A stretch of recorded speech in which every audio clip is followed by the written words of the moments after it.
अगर आप लॉ में अपना करियर बनाना चाहते हैं तो उसकी पहली सीढ़ी क्लास 12 के बाद से ही चढ़नी शुरू करनी होगी। हेलो गाइस, स्वागत है आप सभी का हमारे चैनल वीएसपी क्लासेस में, जहां हम आपको आपकी करियर जर्नी के हर स्टेप पर मदद करने की कोशिश करते हैं। तो अगर आप 12th के बाद लॉयर बनने का सपना देख रहे हैं तो ये वीडियो आपके लिए है। तो आइए शुरू करते हैं। दोस्तों, लॉयर बनने के लिए सबसे पहला स्टेप है 12th पास करना।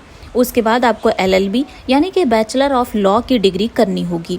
इसके दो रास्ते हैं। सबसे पहला है इंटीग्रेटेड कोर्स, जो कि 5 साल का कोर्स होता है। आप 12th के बाद सीधे 5 साल का BA LLB या फिर BBA LLB, BA LLB honours, BBA LLB honours, BCom LLB या फिर BCom LLB ऑनर्स कर सकते हैं। दूसरा जो रास्ता है वो 3 साल का LLB कोर्स का है। अगर आपने पहले ग्रेजुएशन कर लिया है तो फिर आप 3 साल का LLB कोर्स कर सकते हैं। आइए अब बात करते हैं कि इसकी एलिजिबिलिटी क्राइटेरिया क्या रखी गई है। 12th के बाद LLB करने के लिए आपको 5 ईयर इंटीग्रेटेड LLB कोर्स के लिए सबसे पहले जो एजुकेशनल क्वालिफिकेशन है वो आपको 12th पास होना जरूरी है।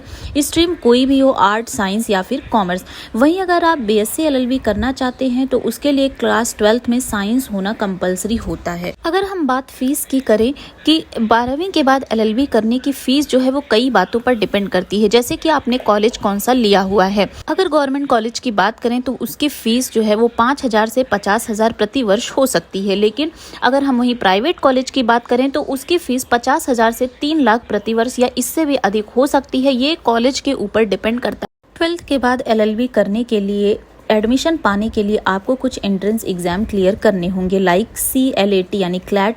इसकी फुल फॉर्म होती है कॉमन लॉ एंट्रेंस टेस्ट, या फिर AILET all India law entrance test, SET यानी कि बॉसिस entrance test, LSAT law school admission test. ये एग्ज़ाम्स अलग अलग यूनिवर्सिटीज़ और लॉ स्कूल्स के लिए अलग अलग एलिजिबिलिटी क्राइटेरिया रखते हैं। आप अपनी पसंद के कॉलेज के हिसाब से ही एंट्रेंस एग्जाम के लिए प्रिपेयर कर सकते हैं। इस 5 इयर्स की डिग्री को कंप्लीट करने के बाद अगर आप लॉ की फील्ड में आगे भी करियर बनाना चाहते हैं तो LLM यानी कि लॉ में मास्टर की डिग्री भी ले सकते हैं।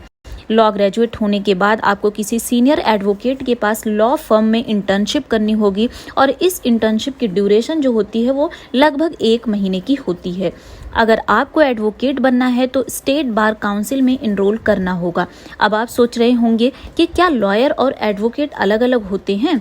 तो एडवोकेट कोर्ट में केस लड़ता है और बार काउंसिल में रजिस्टर्ड होता है, और लॉयर बिजनेस फर्म्स और कंपनीज को लीगल एडवाइस देता है, लेकिन वो केस कोर्ट में नहीं लड़ सकता है। तो कोर्ट में प्रैक्टिस करने के लिए आपको बार काउंसिल में रजिस्टर्ड करवाना ही होगा। अगर हम बात लॉ कॉमन स्पेशलाइजेशन की बात करें, यानी इन फील्ड में आप लॉ का करियर बना सकते हैं। Criminal law, civil law, tax law, corporate law, intellectual property law, environment law.